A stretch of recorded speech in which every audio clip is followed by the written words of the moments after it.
Hola, bienvenidos a Hoy Israel, este canal destinado a desandar las sendas antiguas de nuestra fe en el Dios de Israel y en sus Mesías. Y estamos tratando de demostrar cuál es el fundamento, las razones por las que tenemos el Nuevo Testamento en nuestras manos, porque se ha escrito. Esta es la segunda parte y espero que sea la última porque quiero volver inmediatamente al Evangelio de Juan. Eh, y bueno, así que sin más prólogos, vamos directo al grano. Saben que cuando salí de la Iglesia Católica, yo tengo un origen católico, por tradición, por mis padres. Una de las primeras cosas que aprendí dentro de la Iglesia Reformada, dentro del cristianismo protestante, eh, es que no se debía adorar a la Virgen María. Y está perfecto porque es correcto que así sea. Este hecho de quitarle la divinidad corresponde porque esta mujer no era divina, era una mujer como cualquiera de las que escuchan este canal. Pero esta sana actitud no impide que revisemos los dichos de María, porque son extremadamente imperdibles, especialmente cuando el ángel le viene a anunciar que es la elegida por el Eterno para gestar en su vientre la salvación. Así que yo voy a leer Lucas, que es donde está detallado, estas declaraciones de Miriam o María. Lucas 1:46. Dice así: Entonces María dijo: Engrandece mi alma al Señor y mi espíritu se regocija en el Elohim, mi Salvador, porque ha mirado la bajeza de su sierva, pues he aquí, desde ahora me dirán bienaventurada todas las generaciones, porque me ha hecho grandes cosas el poderoso. Santo es su nombre. Y su misericordia es de generación en generación a los que le temen. Hizo proezas con su brazo, esparció a los soberbios en el pensamiento de sus corazones, quitó de los tronos a los poderosos y exaltó a los humildes. A los hambrientos colmó de bienes y a los ricos envió vacíos. Socorrió a Israel su siervo, acordándose de la misericordia, de la cual habló a nuestros padres para con Abraham y su descendencia para siempre. Y se quedó María con ella, como 3 meses después se volvió a su casa. Yo quiero que rápidamente, no lo voy a leer, pero yo les aconsejo que lo investiguen en su casa. Así voy a citar las citas bíblicas que van a salir seguramente aquí abajo cuando el video esté editado. ¿Qué cosas, verso por verso, qué cosas está citando María? Porque en cada declaración de ella, de las que acabamos de leer, hay una cita bíblica, aunque no parezca. Mire, Miriam o María está citando el Salmo 34, versos 2, 3 y el 1 inclusive. Está citando Primera de Samuel, capítulo 2, verso 1, en el verso 47. El verso 47 dice: y mi espíritu se regocija en Dios, mi Salvador. Está en el verso 49, cita el Salmo 35, 9. Vamos a releer el verso 49. Porque me ha hecho grandes cosas el poderoso, santo es su nombre.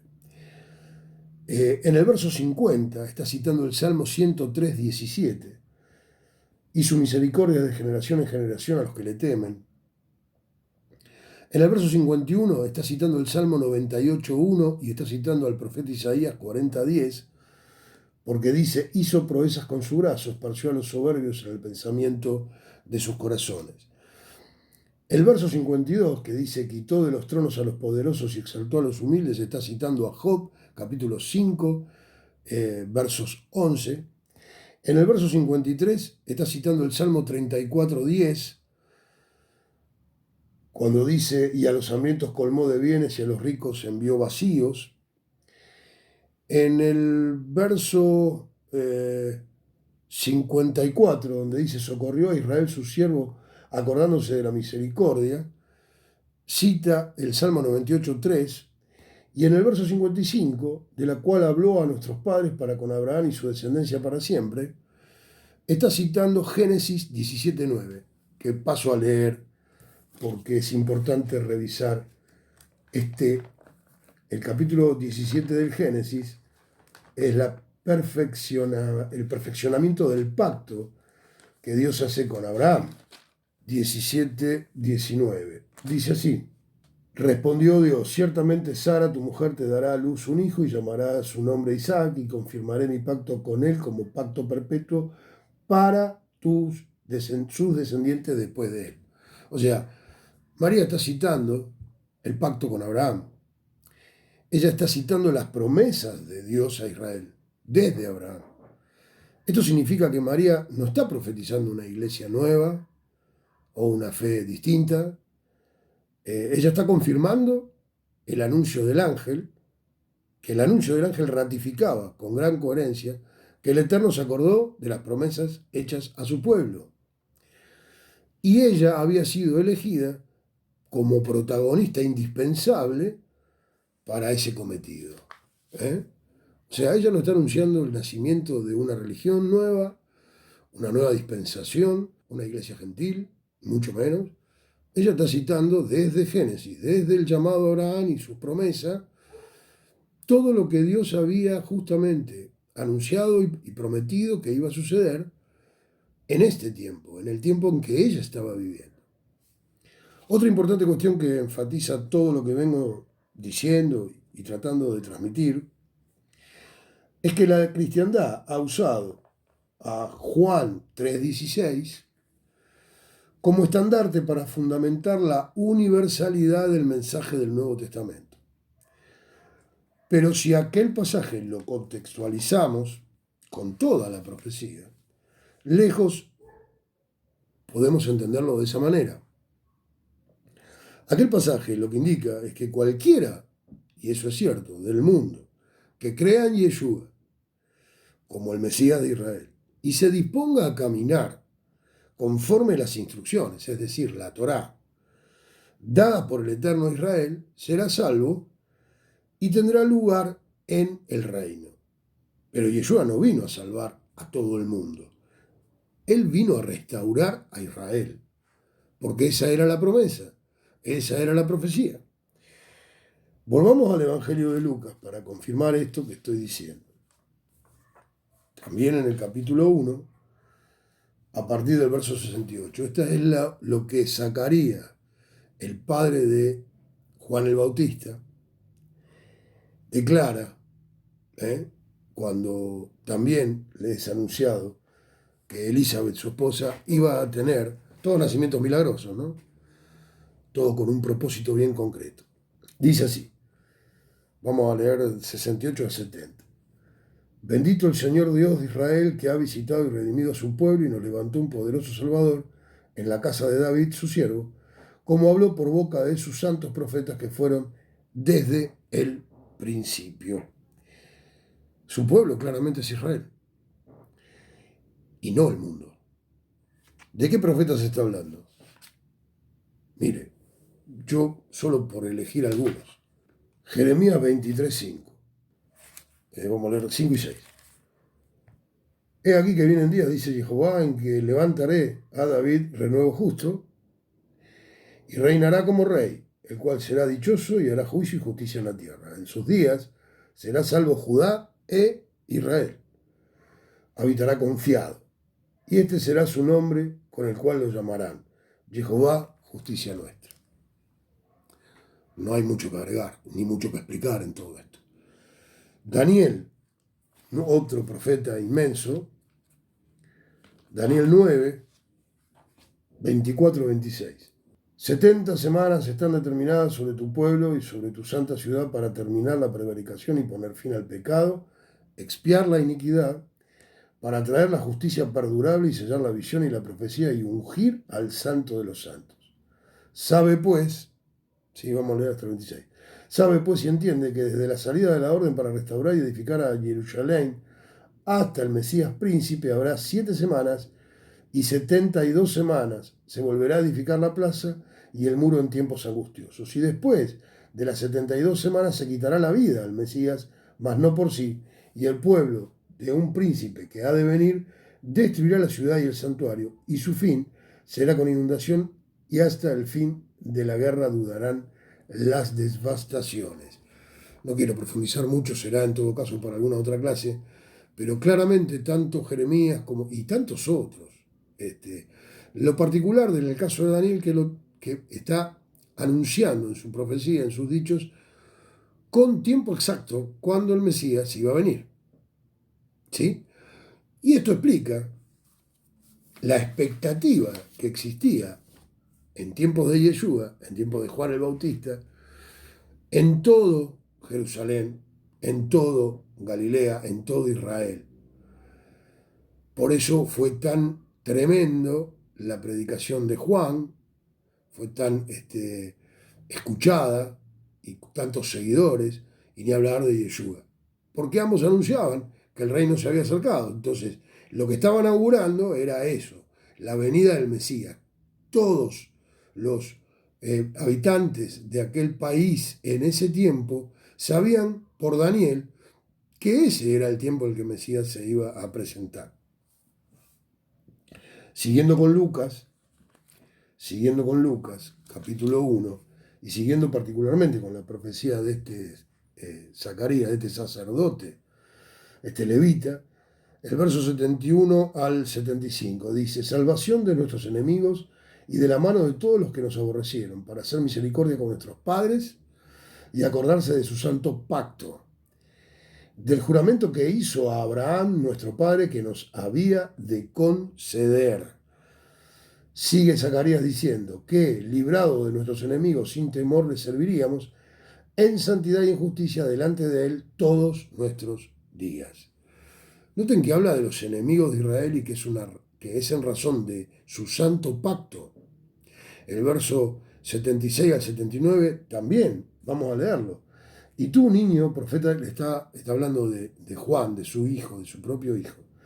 Y tú, niño, profeta del Altísimo, serás llamado, porque irás delante de la presencia del Señor para preparar sus caminos, para dar conocimiento de salvación a su pueblo, para perdón de sus pecados, por la entrañable misericordia de nuestro Elohim, con que nos visitó desde lo alto la aurora, para dar luz a los que habitan en tinieblas y en sombra de muerte, para encaminar nuestros pies por caminos de paz.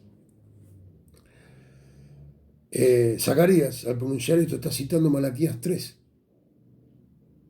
Malaquías 3.1. Yo le pido que todo esto que estoy citando vaya y lo lea. Algunos leo yo, pero si no, esta clase sería interminable y yo quiero terminar. Zacarías está citando nada más y nada menos que Malaquías 3.1.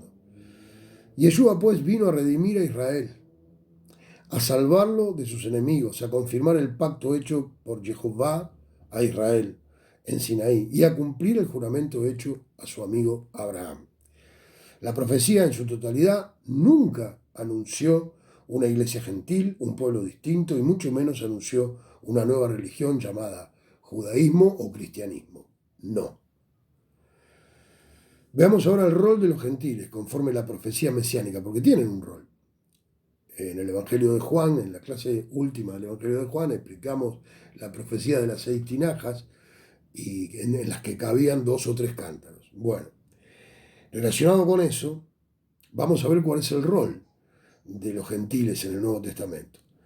En este mismo Evangelio, en el Evangelio de Lucas, que es riquísimo en este tema, pero en este caso en el capítulo 2, versos 29, dice así: ahora, Señor, despides a tu siervo en paz. Acá está hablando Simeón, aquel hombre que el Ruach le había prometido que no moriría sin haber visto su salvación. Está declarando: ahora, Señor, de hecho está profetizando. Ahora, Señor, despides a tu siervo en paz conforme a tu palabra, porque han visto mis ojos tu salvación. ¿Qué dice en el hebreo Simeón?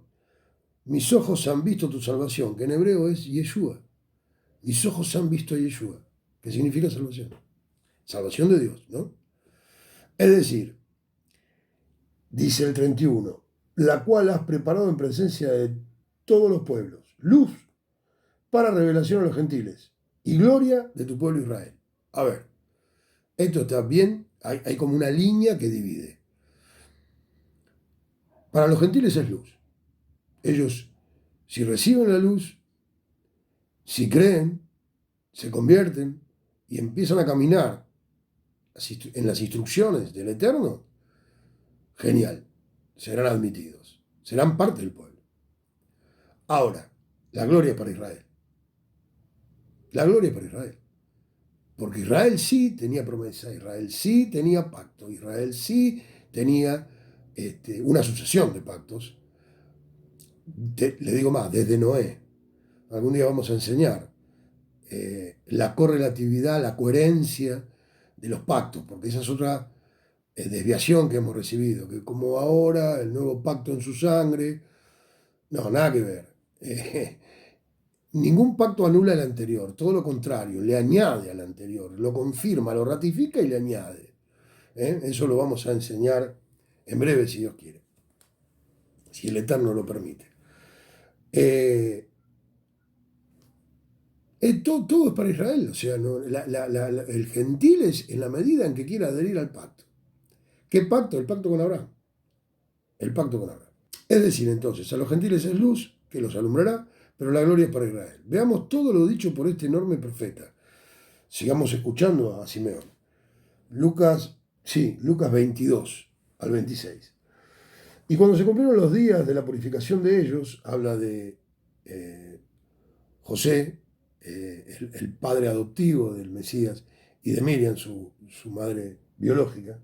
Cuando se cumplieron los días de la purificación de ellos, conforme a la ley de Moisés, le trajeron a Jerusalén para presentárselo al Señor. Como está escrito en la ley del Señor, todo varón que abriera la matriz será llamado santo del Señor. Y para ofrecer, conforme a lo que se dice en la ley del Señor, un par de tórtolas o 2 palominos. Y he aquí que había en Jerusalén un hombre llamado Simeón, y este hombre justo y piadoso esperaba la consolación de Israel, la salvación.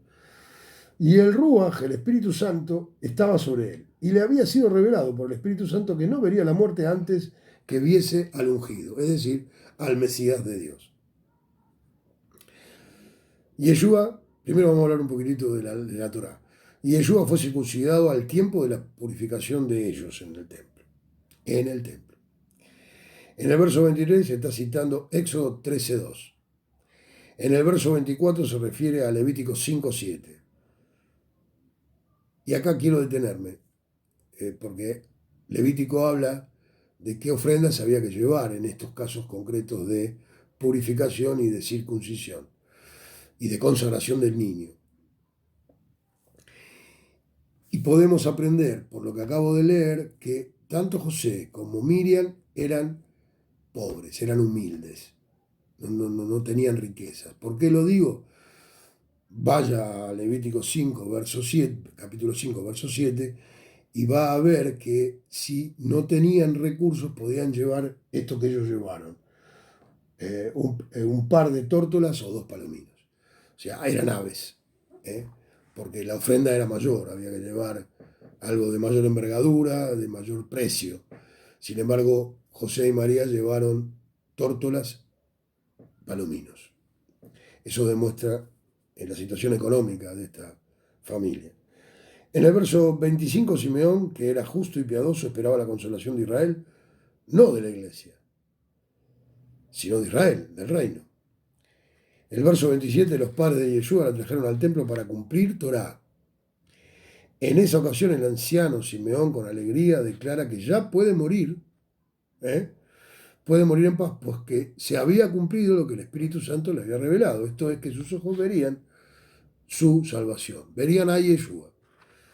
Tú, Yeshua, pues, eso significa ese nombre. En el verso 32 se expresa que él, Yeshua, es luz para los gentiles, pero es gloria para Israel. Él está citando, y anótelo también, y vaya y lea, Isaías 9:2, Isaías 47:6 e Isaías 49:6. Todo, como verán, gira en torno a Israel y no al nacimiento de una iglesia distinta, una religión distinta, una dispensación distinta. Este es el mensaje central del Nuevo Testamento, la restauración de todo Israel y no el nacimiento de una religión distinta, como una religión diferente. Veamos cómo siguen los dichos de este hombre tan particular. Verso 34. Y los bendijo Simeón y dijo a su madre María, he aquí, este está puesto para caída y para levantamiento de muchos en Israel y para señal que será contradicha. Simeón se está refiriendo a los dichos de Isaías 8, versículo 14. todos eran grandes estudiosos de el Tanaj, del Antiguo Testamento. Por eso podían declarar estas cosas. Acabamos de ver a María en sus declaraciones. Acabamos de ver a Zacarías, el padre de Juan el Bautista, en sus declaraciones. Ahora Simeón, este hombre que esperaba en el templo a Yeshua, la salvación de Israel. Es decir, que Simeón reconoció que el ministerio de Yeshua estaría dirigido a las dos casas de Israel, Efraín y Judá. Y tengamos en cuenta que el ministerio de Yeshua sigue hasta hoy, porque él sigue haciendo tropezar a muchos en ambas casas.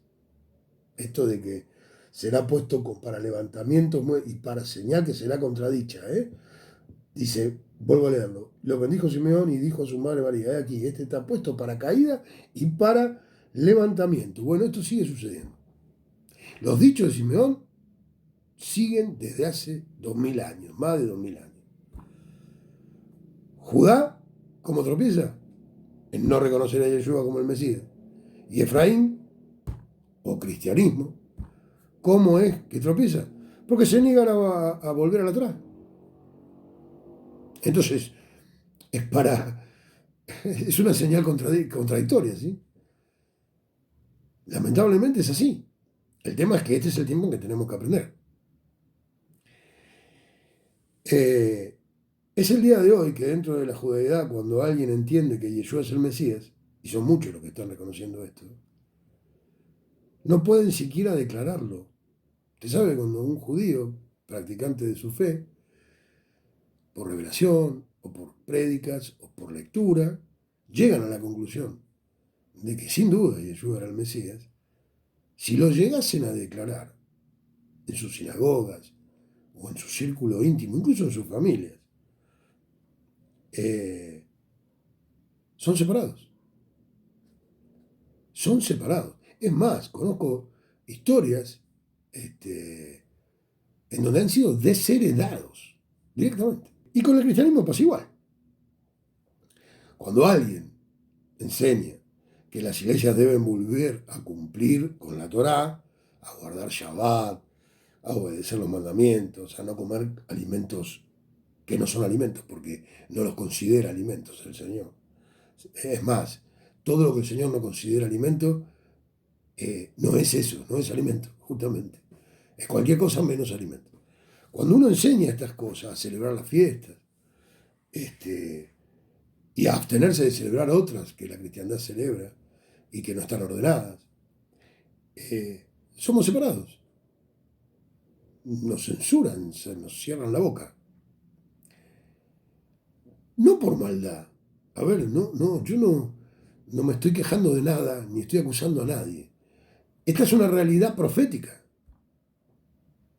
Esta es una realidad profética. Están convencidos de que el judaísmo, por un lado, los judíos con el judaísmo, y la casa de Efraín, o los cristianos con el cristianismo, entonces, por eso digo que ellos dicen que no, que tienen una relación con Dios, pero en realidad lo que crearon son religiones, que para cómo son opuestas. Es paradoja, es casi paranoico. Es una paradoja, pero bueno, es parte de la profecía también, como enseñé en la clase anterior. Pero lo importante no es un ministerio, o sea, si somos marginados, o sea, no sé, en el caso mío nunca me importó un ministerio. Yo lo que toda mi vida perseguí es la verdad. Es lo único que quiero, porque quiero tener la certeza de ser salvo, quiero tener la certeza de recibir las promesas, de ser parte de las promesas de Dios. Y las promesas de Dios están escritas, solo hay que aprender a leerlas, a interpretarlas y a transmitirlas. Eso es lo único que yo hago. Por eso este canal está destinado a desandar las sendas antiguas, no lo que se inventó. ¿Por qué hablo de sendas antiguas? Porque el profeta habla de sendas antiguas. Porque es a donde hay que volver. Y son bien antiguas. Ya pasaron más de 6000 años. Mire, lo importante no es un ministerio, ni siquiera lo importante es una iglesia. Lo importante es lo que dice la palabra de Dios y nuestra genuina obediencia a ella. Todo lo demás es vanagloria.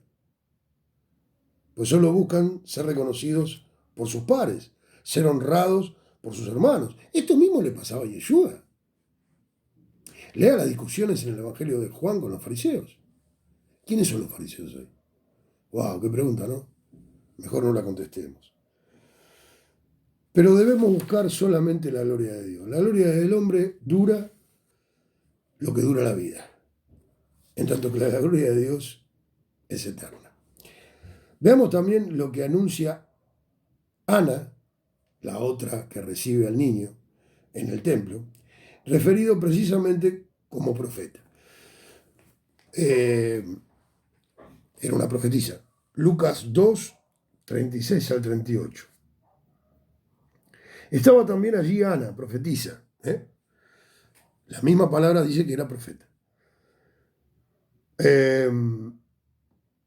Hija de Fanuel, de la tribu de Aser, de edad muy avanzada, pues había vivido con su marido 7 años desde su virginidad, y era viuda hacía 84 años. Y no se apartaba del templo, sirviendo de noche y de día con ayunos y oraciones. Esta, presentándose en la misma hora, daba gracias a Elohim y hablaba del niño a todos los que esperaban la redención en Jerusalén. Ella entendió que ese niño era quien iba a redimir a Israel, no a crear una iglesia o a salvar a los gentiles. Pasemos ahora para confirmar desde otro libro del Nuevo Testamento el único y verdadero mensaje que fundamenta haber sido escrito. Esto es la redención de Israel, el acercamiento del reino de Israel a la tierra, la reunión de los dos reinos o de las ovejas perdidas de la casa de Israel. Mateo, vamos a otro evangelio, Mateo 15, 23 al 24, que ya lo hemos leído en más de una oportunidad, pero siempre es bueno volver a leerlo. Dice así: pero Yeshua no le respondió palabra, entonces acercándose sus discípulos le rogaron diciendo: despídela, pues da voces tras nosotros. Él respondiendo dijo: no soy enviado sino a las ovejas perdidas de la casa de Israel. Y Mateo 10, unos capítulos antes, del 5 al 7, dice: a estos 12 envió Yeshua, está hablando de los apóstoles, de sus discípulos, y les dio instrucciones diciendo: por camino de gentiles no vayan, y en ciudades samaritanas no entren, sino vayan antes a las ovejas perdidas de la casa de Israel. Y yendo prediquen diciendo: el reino de los cielos se ha acercado. Ese era el mensaje. El reino de los cielos. ¿Cuál era el reino de los cielos? Israel. Porque Israel fue creado desde el cielo. Es más, vea las clases del establecimiento del reino, que son las primeras de la cuarentena esta. En estos dos pasajes de Mateo leemos las palabras del propio Mesías y su única misión: reunir a las ovejas que se perdieron en la dispensación del reino del norte, en el 722 a.C. y hasta hoy, o mejor dicho, hasta que vuelva. En su ministerio Yeshua nunca fue a los gentiles, solo una vez glorificado reveló a Pedro y a Pablo que los gentiles son coherederos, siempre que adhieran al pacto con Abraham, al pacto con Israel, al pacto davídico y al nuevo pacto en su sangre. O sea, a todos los pactos, pues Dios no puede ser incoherente, no puede hacer un pacto y luego cambiar, o hacer un pacto en oposición o a otro anterior. Dios es inmutable, Él no cambia, nunca desechó ni lo hará a su pueblo, a su único pueblo. Él no lo cambió por otro, ni su gracia derogó su instrucción de ninguna manera.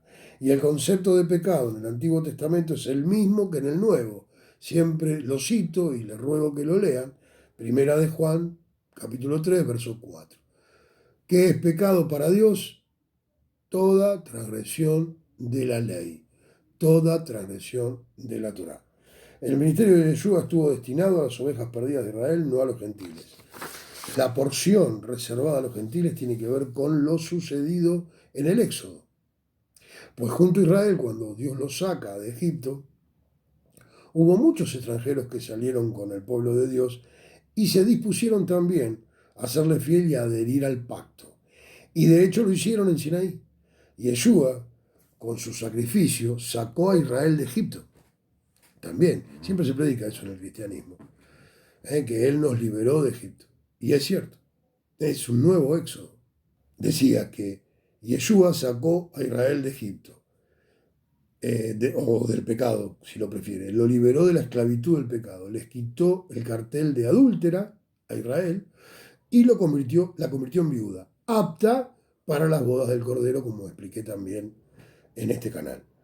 Luego vendría el tiempo de los gentiles. Una vez culminado su ministerio y estando en gloria, se le reveló a Pedro cuando vio en la terraza la alfombra y le mandó a predicarle a Cornelio, que era un gentil, también a Pablo, el apóstol de los gentiles. Lo hizo con Felipe, a quien llevó a predicarle al etíope. Esas son las ovejas, las otras ovejas, el otro redil que el propio Yeshua anunció que existían. Otro pasaje que confirma la razón central del ministerio de Yeshua y del mensaje central del Nuevo Testamento está en Juan. Vamos a volver por un rato al Evangelio de Juan, capítulo 11, versos 49 al 52, que paso a leer. Juan, capítulo 11. Entonces Caifás, uno de ellos, sumo sacerdote aquel año, les dijo: ustedes no saben nada, ni piensan que nos conviene que un hombre muera por el pueblo y no que toda la nación perezca. Esto no lo dijo por sí mismo, sino que, como era el sumo sacerdote aquel año, profetizó que Yeshua había de morir por la nación. Y no solamente por la nación, sino también para congregar en uno a los hijos de Dios que estaban dispersos. Así que desde aquel día acordaron matarle. Qué interesante, ¿no? Porque, primero, este hombre, con este altísimo cargo en tiempos de Yeshua, uno puede suponer, porque llegamos a odiarlo a Caifás y a Anás, porque, bueno, juzgaron en oculto a Yeshua, lo fueron a buscar, hicieron todo lo que ya sabemos que hicieron.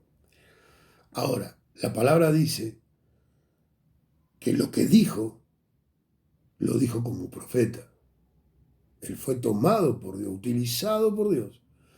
Primero, para que se cumpla lo anunciado respecto de qué iba a pasar con el Mesías y su sufrimiento. Pero además, para que declare las razones por las que él vino. Este propio Caifás está anunciando que él vino para congregar en uno a los hijos dispersos, a los hijos de Dios.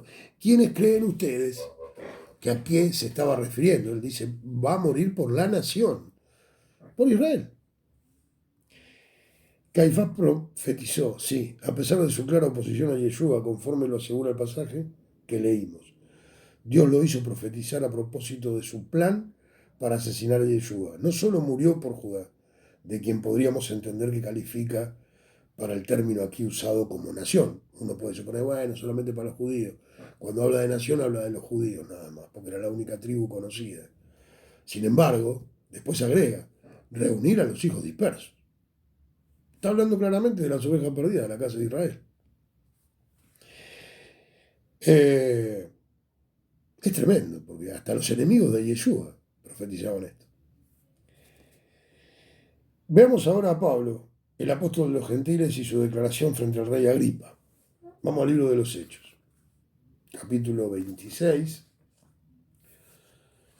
versos 6 y 7, que dice así: y ahora, por la esperanza de la promesa que hizo Dios a nuestros padres, soy llamado a juicio. Promesa cuyo cumplimiento esperan que han de alcanzar nuestras 12 tribus, sirviendo constantemente a Dios de día y de noche. Por esta esperanza, oh rey Agripa, soy acusado por los judíos. Acá está una religión, el judaísmo, acusando a alguien que estaba simplemente predicando o enseñando que aquellas promesas que estaban escritas se estaban cumpliendo a partir de la venida de Yeshua. Sin embargo, tenía que defenderse en un juicio. ¿Se da cuenta de lo que causa la religión? Eso causa. La religión calla la profecía, la censura, no quieren escucharla. Alguna vez expliqué, 95% de los pastores no quieren estudiar ni enseñar profecía. Y 98% de los creyentes dicen que no les interesa. Sin embargo, es todo lo que leemos. Cuando usted lee no puede desatenderse del hilo profético de toda la Biblia, que es coherente, sin discusiones, sin contradicciones. Las contradicciones las inventa la religión. Acá están. Una persona que entendió la profecía está siendo llevado a juicio por una religión, los judíos. Tal cual, hoy pasa lo mismo con las dos religiones, con el judaísmo y con el cristianismo.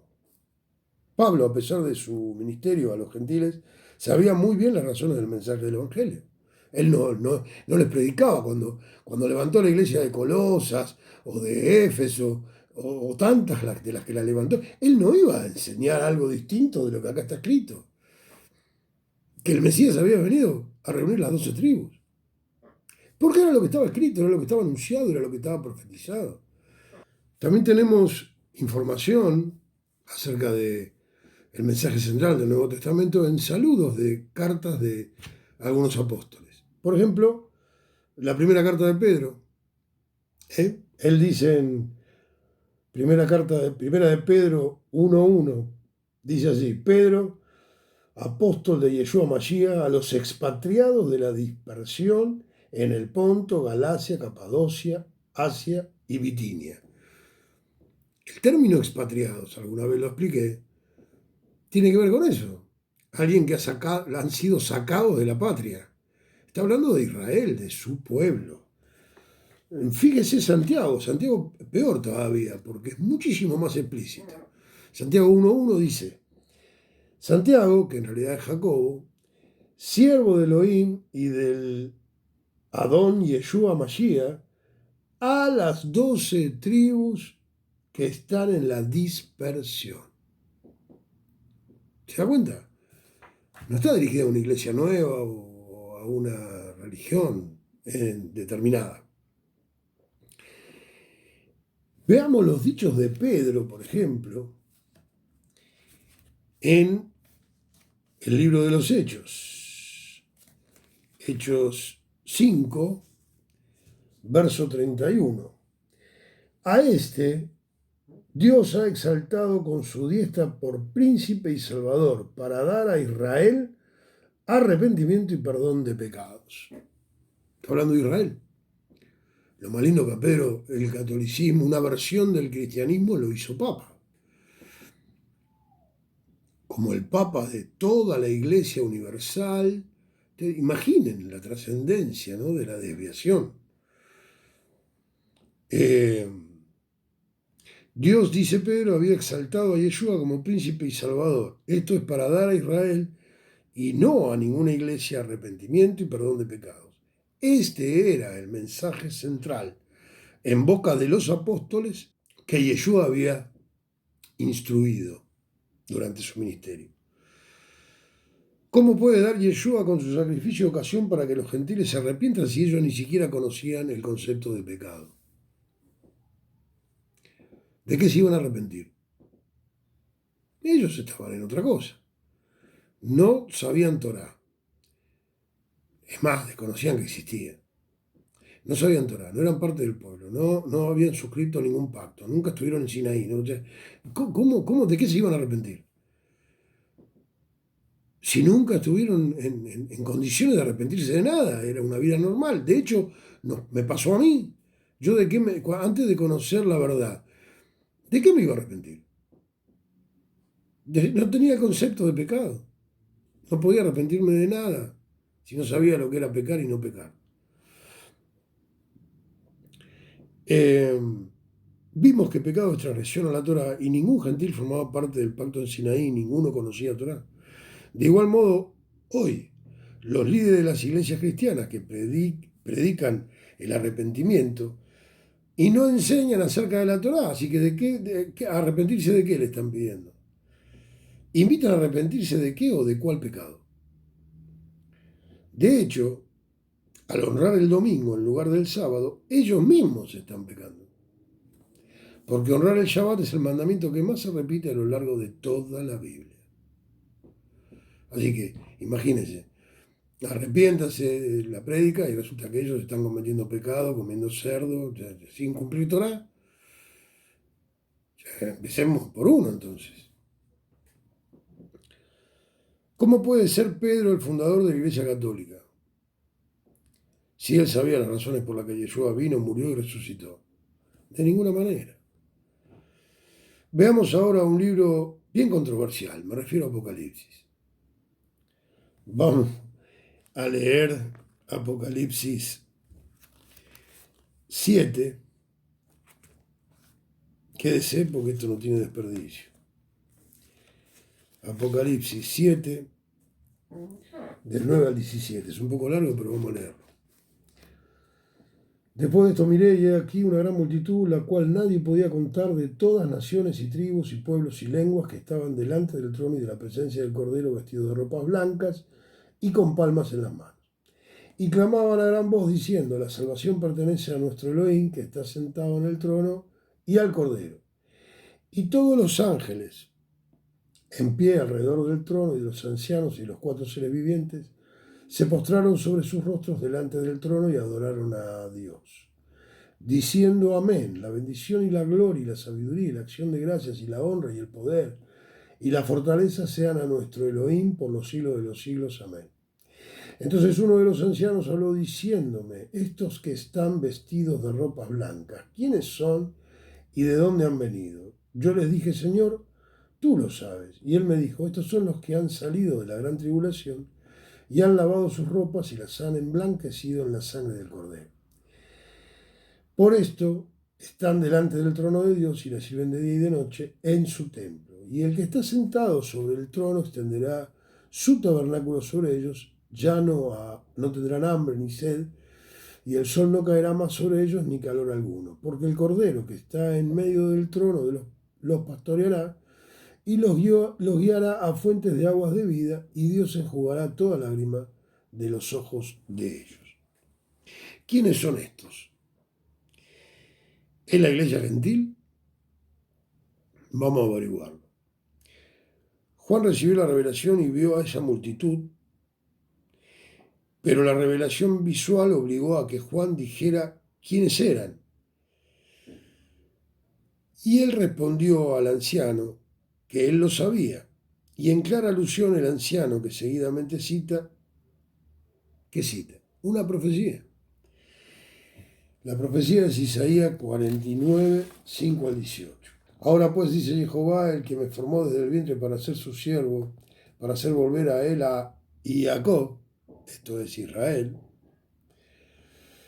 y para congregarle a Israel, porque estimado seré en los ojos de Jehová, y el Dios mío será mi fuerza. Dice: poco es para mí que tú seas mi siervo para levantar las tribus de Jacob, y para que restaures el remanente de Israel. También te di por luz a las naciones, para que seas mi salvación hasta los postreros de la tierra. Así ha dicho Jehová, Redentor de Israel, el santo tuyo, el menospreciado de alma, el abominado de las naciones, al siervo de los tiranos. Verán reyes y se levantarán príncipes y adorarán por Jehová, porque fiel es el santo de Israel, el cual te escogió. Así dijo Jehová: en tiempo aceptable te oí, y en el día de salvación te ayudé y te guardaré. Y te daré por pacto al pueblo, para que restaures la tierra, para que heredes asoladas heredades. Para que digas a los presos: salgan, y a los que están en tinieblas: muéstrense. En los caminos serán apacentados, y en todas las alturas tendrán sus pastos.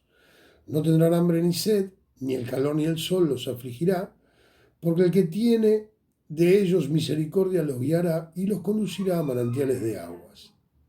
Está casi relatando con las mismas y textuales palabras lo que leí antes de Apocalipsis.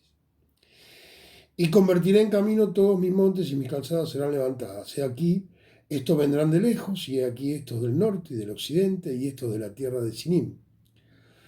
Canten alabanzas, oh cielos, y alégrate tierra, y prorrumpan en alabanzas, oh montes, porque Jehová ha consolado a su pueblo, y de sus pobres tendrá misericordia.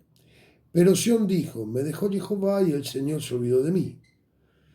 El verso 15 dice, ¿se olvidará la mujer de lo que dio a luz para dejar de compadecerse del hijo de su vientre? Aunque olvide ella, yo nunca me olvidaré de ti. He aquí que en las palmas de las manos te tengo esculpida. Delante de mí están siempre tus muros. Tus edificadores vendrán a prisa, tus destruidores y tus asoladores saldrán de ti. Alza tus ojos alrededor y mira, todos estos se han reunido, han venido a ti. Vivo yo, dice Jehová, que de todos, como de vestidura de honra, serás vestida, y de ellos serás ceñida como novia. Son casi las mismas palabras. ¿Sí? Acá no hay ninguna iglesia gentil. Sí, se veía, Juan veía que había de todos lados gente, naciones y tribus, pero es la reunión de las ovejas, porque está citando la profecía de Isaías. Y esta profecía está titulada incluso, mire el título del capítulo 49, Israel, siervo de Jehová. Los que sirven a Jehová de día y de noche eternamente. Es su pueblo, las 12 tribus. El mismo libro nos cuenta acerca de la Nueva Jerusalén y hace un detalle de sus características más importantes, entre las que se destacan, por ejemplo, las 12 puertas que tienen por nombre las de las 12 tribus de Israel. Esto está en Apocalipsis 21:12. Y en cuanto al número, tenía 12 cimientos, que son los nombres de los 12 apóstoles del Cordero. Como ven, no estará el nombre de ningún gentil, sino todos los que, tanto los hijos de Jacob como los 12 de Jesús, son israelitas. Lucas, por ejemplo, a pesar de haber escrito 2 libros del Nuevo Testamento, no, no va a figurar su nombre como uno de los cimientos, porque no era discípulo de Jesús, era un griego que vino después. Creyente, pero no era. Solo por dar un ejemplo, ¿no? Y por último les confirmaré que Apocalipsis 22:14 fue modificado. Vamos a leerlo. Entonces, esto es muy interesante. Es quizá la más grosera de todas las modificaciones, de todas las adulteraciones que han hecho. Y esto sí, mire, a veces digo que algunas habrán sido por ignorancia, pero esta claramente hay una intencionalidad manifiesta. Y le explico por qué. Porque en términos históricos fue modificado recientemente. Porque la Reina Valera de 1909 no decía esto, que dice ahora. Se encargaron de modificar la misma Reina Valera. Lo leo. Apocalipsis 22:14. Bienaventurados los que lavan sus ropas para tener derecho al árbol de la vida y para entrar por las puertas de la ciudad. El texto de Reina Valera 1909 y de todas las anteriores, incluso las que no son Reina Valera, dice literalmente, bienaventurados los que cumplen con Torah.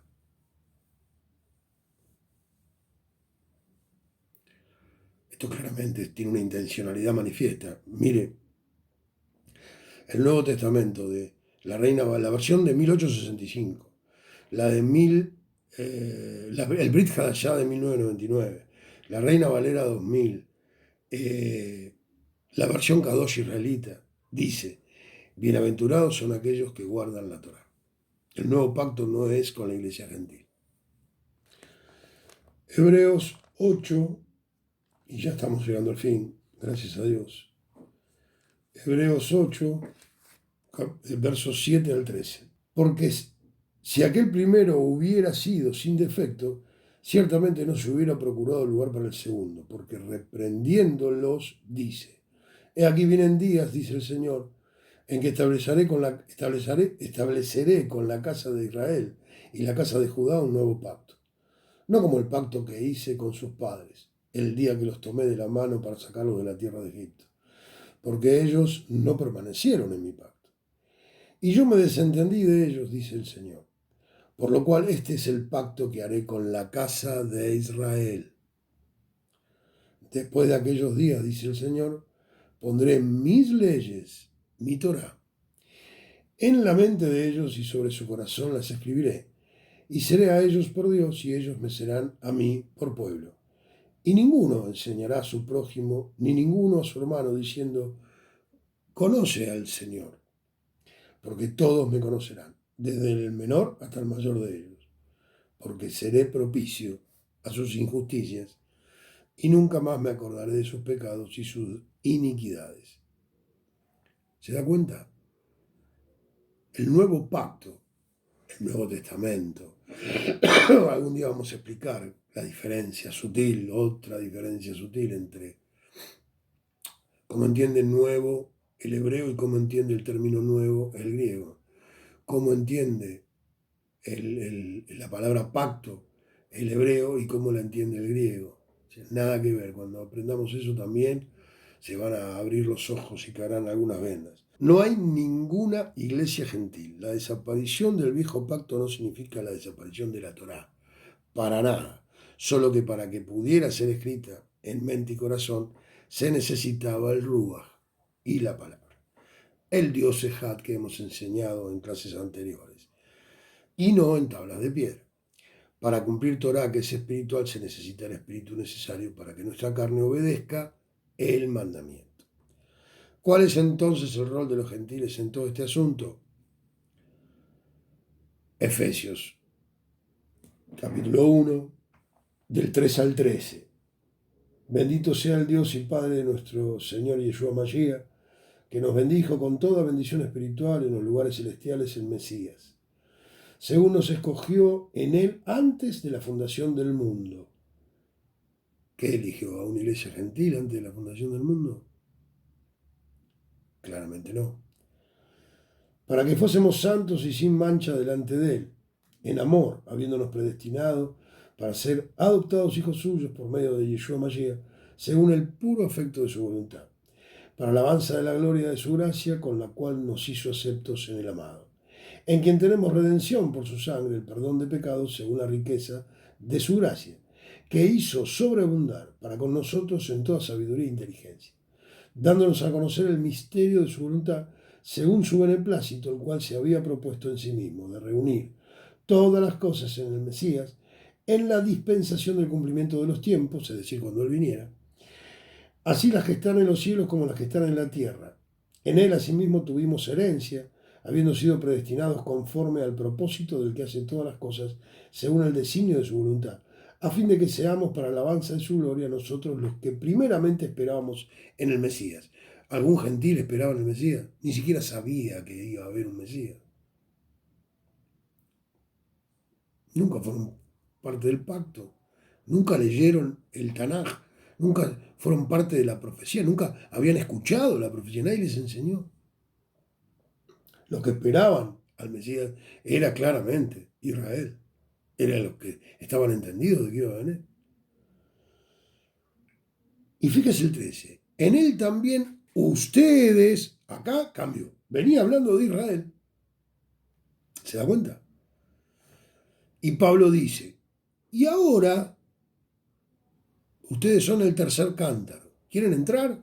En la tinaja hay lugar, caben 2 o 3. En él también ustedes, habiendo oído la palabra de verdad, el evangelio de su salvación, y habiendo creído en él, fueron sellados con... Está hablando a los gentiles de Éfeso que creyeron en su predicación. Entonces hay una clara distinción. Viene hablando de Israel, que fue el elegido, el predestinado, el llamado hijo, etcétera, etcétera, etcétera, los que esperaban el Mesías.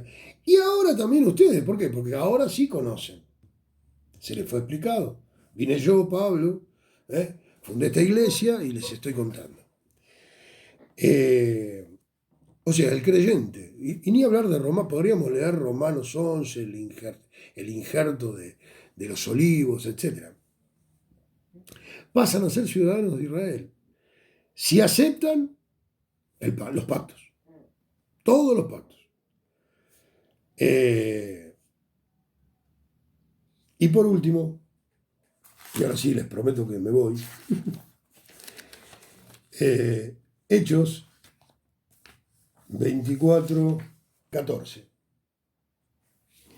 Pero esto te confieso, que según el camino que ellos llaman herejía, así sirvo al Elohim de mis padres, creyendo todas las cosas que en la Torá y en los profetas están escritas.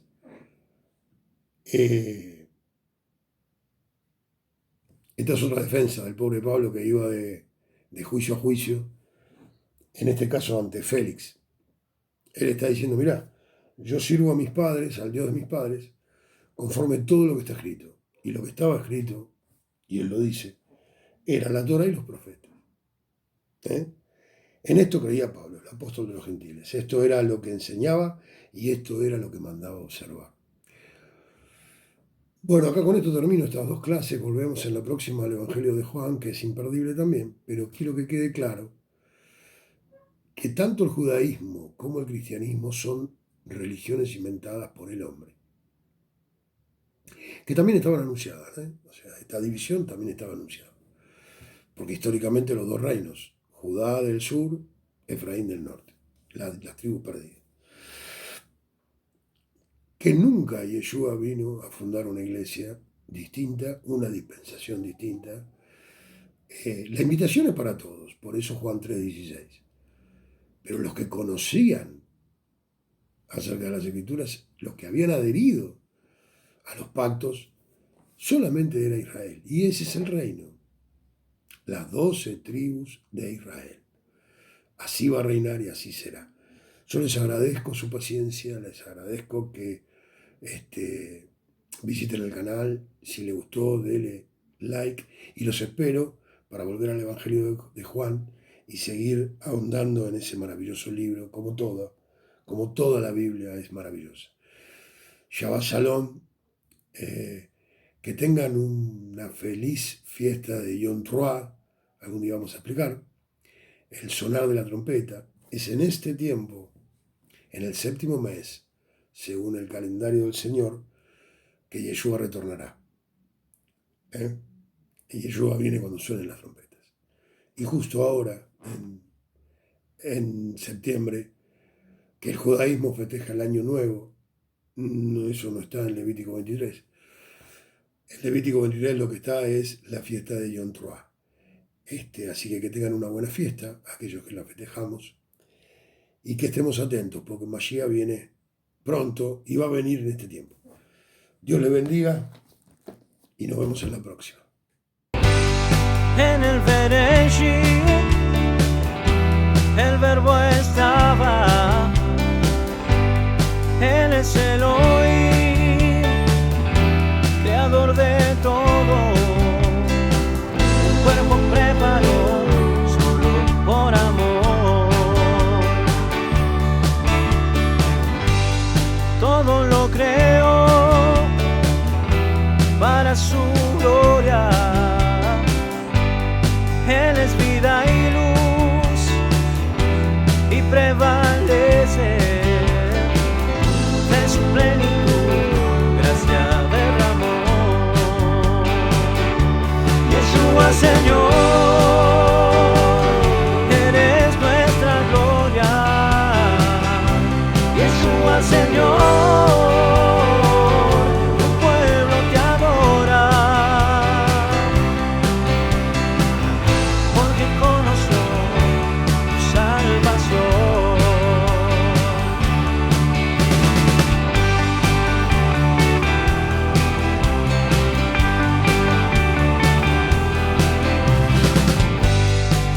humanidad lo rechazaron.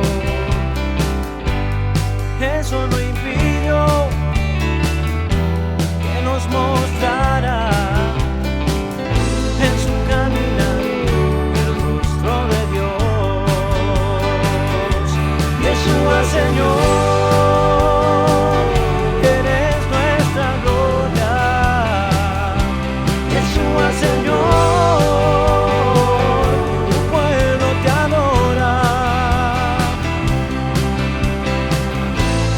conoció tu salvación.